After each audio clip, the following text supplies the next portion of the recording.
அனைவருக்கும் வணக்கம்.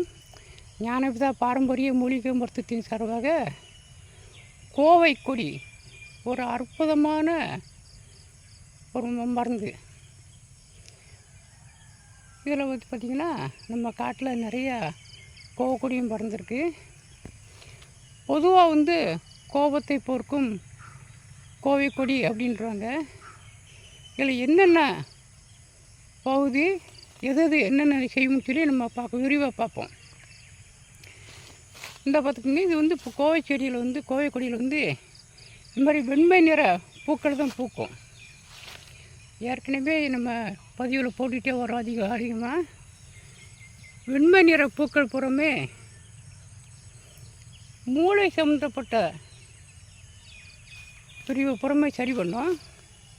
மூளையை சரி பண்ணும்போது மூளையில் உள்ள அடப்பு, மூளையில் செல்களை வந்து பழைய செல்கள்லாம் நீக்கிட்டு புது செல்களை உருவாக்கக்கூடியது இந்த வெள்ளை நிற பூக்கள் உள்ளது அதிகமாக. அது ஏற்கனவே வெண்தாம்பரை சொல்லியிருக்கோம், வெள்ளை தூது வேலை, இந்த மாதிரி தை வேலை, இதெல்லாம். அதில் வந்து இந்த கோவத்தை போக்கும் கோவை கொடிங்கும்போது வந்து இந்த பூக்கள் மட்டும்தான் அந்த மூளைப்பகுதியை சரி பண்ணி கொண்டு வரோம். இந்த இலையை பார்த்திங்கன்னா குறுக்கு வலியை குணப்படுத்தும். இதில் வந்து எல்லா பகுதியுமே பயன்படும்.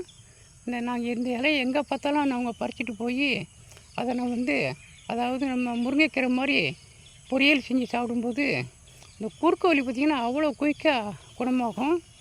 அவ்வளோ சத்துள்ள இந்த இலை வந்து கோவை இலை. இதே காயை பார்த்துக்கிட்டோம்னா இந்த கோவை காய் இந்த இருக்குது. இந்த கோவை காய் வந்து சர்க்கரை வியாதிக்கு நல்லது. அதாவது சர்க்கரை வியாதிக்காரங்க இந்த கோவைக்காயை அதாவது கடையில் போட்டு நிறையா வந்துருச்சு. இது அதில் வந்து கசப்புத்தன்மை அதிகராது, இதில் கொஞ்சம் லேசாக கசப்புத்தன்மை இருக்கும். இப்படி காய்களை இந்த இப்படி ஒரிஜினலாக கிடைக்கக்கூடிய இந்த கோவைக்காய் தான் ரொம்ப சிறந்தது. இது அதிகமாக பறித்து நீங்கள் அதாவது அறுத்து மிதக்கங்காய் மாதிரி மோரில் ஊற வச்சு நீங்கள் வத்தல் மாதிரி சாப்பிடலாம்.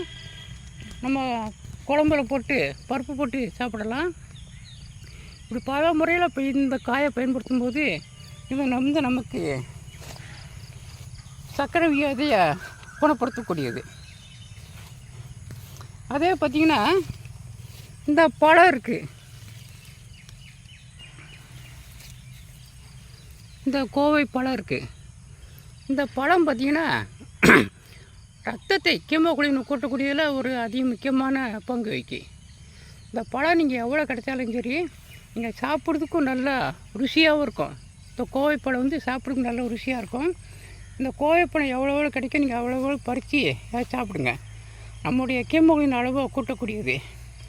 அப்படி அது மாதிரி இந்த கோவை இலையிலேருந்து சில சத்து ஒரு சில மருந்துகள்லாம் நம்ம போடும்போது அந்த மருந்து வந்து நல்லா அருமையான மருந்தாக முடியும். அது மாதிரி இந்த கோவை இலையில் பார்த்திங்கன்னா பூக்கள் மூளையை சரி பண்ணும், இந்த இலை வந்து குறுக்கு வலியை சரி பண்ணும், காய் சர்க்கரை வியாதி குணப்படுத்தும், பழம் வந்து ஹீமோகுளோபினை குணப்படுத்தும். ஆனால் நிறையா இன்றைக்கி விழிப்புணர்வு இல்லாமல் நிறையா காட்டுகளில் வந்து இது வந்து ஆட்டுக்குட்டிக்கு தான் பயன்படுது நாங்கள் நினச்சிக்கிட்டு இருக்காங்க. அன்றைக்கி வந்து அதிகமாக மனிதருக்கு பயன்படுது இந்த கோவை கொடி. அதனால் இது போல் வீடியோ வந்து நம்ம நிறையா பார்த்துவாங்க. அதான் நம்ம சொல்கிறது மட்டும் இல்லை, நம்ம அனுபவத்தில் நிறையா செஞ்சிகிட்டே வரோம். அந்த பூ எங்கே கிடைச்சாலும் பறிச்சிட்டு போயிடுவோம், பழம் பறித்து அப்படியே கிடைக்க சாப்பிட்ருவோம். இந்த இலைகள் கிடைக்கும் போலாம் பார்த்திங்கன்னா பறிச்சிட்டு போய் நாங்கள் வீட்டில் வந்து நாங்கள் பொறிச்சு சமையலுக்கு பயன்படுத்துவோம். அதனால் நிறையா நீங்கள் பயன்படுத்துங்க. நம்முடைய சேனலை பதிவு பண்ணி பார்த்துட்டு வாங்க. உங்களுக்கு மருத்துவ பயன் நிறையா சொல்லிகிட்டே வரோம். நன்றி, வணக்கம்.